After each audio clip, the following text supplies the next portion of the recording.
محمد وعلی آلہ واصحابہ اجمعین۔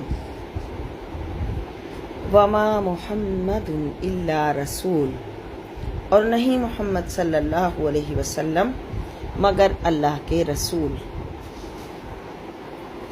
جنگ احد میں جب خالد نے، یعنی اس وقت جب حضرت خالد ایمان نہیں لائے تھے، انہوں نے درہ کو خالی پا کر مسلمانوں پر پیچھے سے حملہ کر دیا۔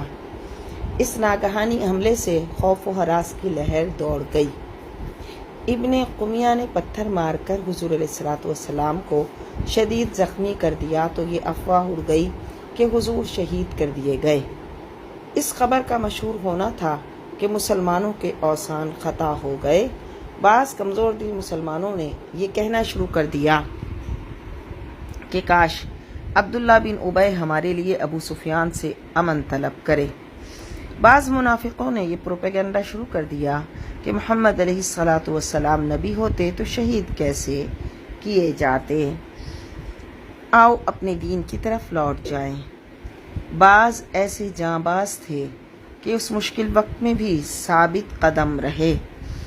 حضرت انس بن نضر للکار رہے تھے کہ آؤ جس مقصد کے لیے ہمارے آقا نے جان دی اس کے لیے ہم بھی اپنا سر قربان کر دیں۔ حضور کے بعد زندہ رہنے میں کیا لطف، اگر آپ شہید ہو گئے تو کیا ہوا، ان کا رب تو زندہ ہے۔ یہ کہہ کر کفار پر حملہ کیا اور لڑتے لڑتے جام شہادت نوش کیا، رضی اللہ تعالی عنہ۔ تو تنبیہ کی جا رہی ہے یہاں پر کہ محمد مصطفیٰ صلی اللہ علیہ وسلم رسول ہیں، خدا نہیں۔ اس دنیا میں آپ کے قیام کی مدت مقرر ہے۔ جب وہ اس دنیا کو چھوڑ کر رفیق اعلیٰ کی طرف تشریف لے جائیں تو کیا تم ان کا دین چھوڑ دو گے اور اسلام کے خاطر لڑنا بند کر دو گے؟ ایسا کیا تو خود ہی نقصان اٹھاؤ گے۔ اللہ کے دین کو تمہارے اس رویے سے کوئی ضرر نہیں پہنچے گا۔ وما محمد الا رسول، اور نہیں محمد مگر اللہ کے رسول۔ قد خلت من قبلہ الرسل، گزر چکے آپ سے پہلے بھی کئی رسول، یعنی آپ سے پہلے بھی رسول اس دنیا سے تشریف لے گئے۔ افإن مات، تو کیا اگر وہ انتقال فرمائیں، او قتلا یا شہید کر دیے جائیں، انقلبتم علی اعقابکم، تو کیا پھر جاؤ گے تم کیا الٹے پاؤں۔ ومن ينقلب علی عقبیہ، اور جو پھرتا ہے الٹے پاؤں، فلن یضر اللہ شیئا، تو نہیں بگاڑ سکے گا اللہ کا کچھ بھی۔ وسیجزی اللہ الشاکرین، اور اللہ ان قریب اجر دے گا شکر کرنے والوں کو۔ یہ شکر گزار بندے جنہوں نے نعمت اسلام کو پہچانا، اس کی قدر کی اور اس کے لیے اپنی جان دے کر اس بے مثل نعمت کے شکریہ کا حق ادا کیا۔ وما کانا، اور نہیں ہے لنفس کسی شخص کے لیے، ان تموت کہ مرے، الا باذن اللہ مگر اللہ کی اجازت کے بغیر، کتابا مؤجلا لکھا ہوا ہے موت کا وقت مقرر، ومن یرد ثواب الدنیا، اور جو چاہتا ہے دنیا کا فائدہ، نؤتیہ منہا ہم اس کو دیتے ہیں، ومن یرد ثواب الآخرۃ، اور جو شخص چاہتا ہے آخرت کا فائدہ، نؤتیہ منہا ہم دیتے ہیں اسے اس میں سے، وسنجزی الشاکرین، اور ہم جلدی اجر دیں گے اپنے شکر گزار بندوں کو۔ یہاں یہ بتایا گیا کہ موت کا ایک دن معین ہے، بزدلی سے زندگی بڑھ نہیں سکتی اور شجاعت اور دلیری سے زندگی گھٹ نہیں سکتی۔ اور پھر یہ بتایا کہ جو دنیا کا طلبگار ہے اسے دنیا ملے گی، اور جو آخرت کا طلبگار ہے اسے آخرت ملے گی۔ وَكَأَيٍّ مِّن نَبِيٍّ، اور کتنے ہی نبی گزرے ہیں، قاتل معہ، کہ جہاد کیا ان کے ہمراہ، ربیون کثیر، بہت سے اللہ والوں نے۔ فما وہنوا، سو ہمت نہ ہاری، لما اصابہم فی سبیل اللہ، ان تکلیفوں کی وجہ سے جو پہنچی انہیں اللہ کی راہ میں، وما ضعفوا، اور نہ وہ کمزور ہوئے،